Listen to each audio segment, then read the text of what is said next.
Conrad Wilkshire is the GM of Rural at Property Brokers. He joins us now. Conrad, nice to talk. How are you? Good, Dom. Yeah, good. Good Easter break, and it's good to be underway again. Excellent. Now, the outlook at the moment in terms of the autumn season, how do you assess things at the moment?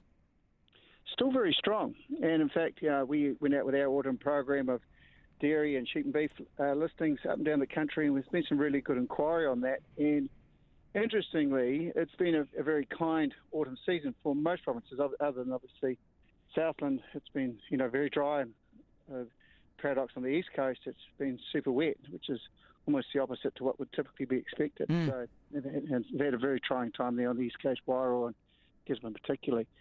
But, putting that aside, generally speaking, we continue to be surprised at the strong interest to actually conclude a deal before the end of this current season. So, and that demand is there, and we have genuine buyers with inquiry along those lines. So, the Hill Country market is about 30% up on the same time last year. And there's some question marks around some of the ETS policy settings and the like, but there's still strong farmer demand out there that we're seeing very genuinely. We've got some excellent listings that reflect that. And then equally on the dairy, it's significantly up, particularly in the likes of the Waikato and Canterbury, and we're seeing some good offerings coming forward in Taranaki too. So, I suppose if I was to stand back from it all, is those that want to maybe de-risk next season, or they've had a change in staffing policy or whatever might have transpired, and they're looking at their options for next season and contemplating whether they take a shot at a sale. It's been a kind autumn for most parts, and we are definitely able to get something underway at relatively short notice. So with the dairy outlook, you mentioned there's still strong sales, and it's still not too late to market those dairy properties? No, definitely not. And, look, we can get over all the properties. It's not wet. Pasture conditions are good. And, it's been a reasonably favourable season. So, on the whole, there's nothing stopping us getting in front of the market and actually putting some opportunities in front of buyers. Very good. Conrad Wilkshire from Property Brokers. As always, good to get your thoughts, your expertise, and we will talk again in a few weeks.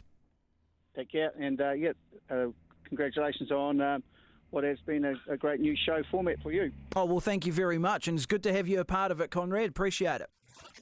To get you on the show and run some things by you. Firstly, what are the top tips you'd give to drivers on the road this weekend?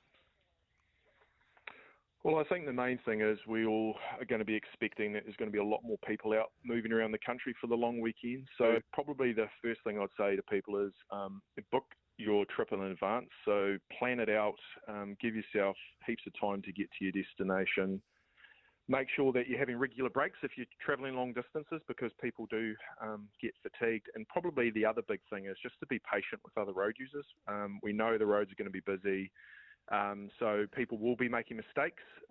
So ensure things like, giving yourself enough distance when you're following behind people. And then the basic tips that we always say, wear your seatbelt, stick to the speed limit, and don't drink and drive. Working in road policing, what do you wish more drivers knew? I think the big thing is people just need to appreciate that these serious crashes can happen to anybody on any road. I think some people become a little desensitised. You see, the fatal crashes play out on the news, and a lot of people always sort of think it's going to happen to somebody else or it's happened to somebody else, but these are just normal Kiwis travelling around on roads, and they get caught up in these horrendous crashes, sometimes with fatal consequences, other times with serious injuries that will last a lifetime. So, it's about us all playing our part, and every time we get into a car, the driver needs to take responsibility, not only for themselves, but their passengers and other road users. So that would be probably the big thing, is it can happen to anybody. Bruce, what would you say to those who think just going a little bit faster on the open road is okay, or for those who say, look, I know these roads? Yeah, we often hear that. Yeah. We often hear people say, I live in this community, I know these roads really well.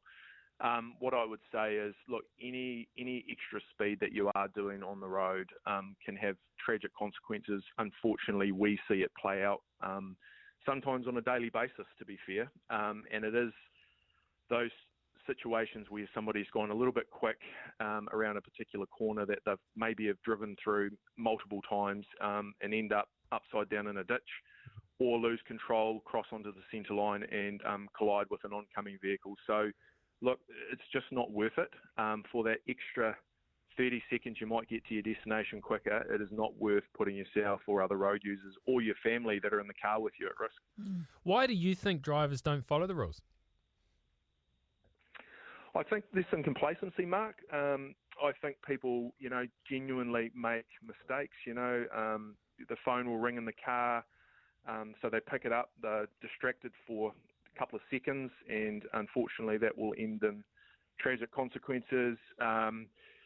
People are just moments in attention, go through a red light. So a lot of the times I believe it's just genuine mistakes that are occurring, and that's why we constantly remind people to just be paying attention while they are travelling around.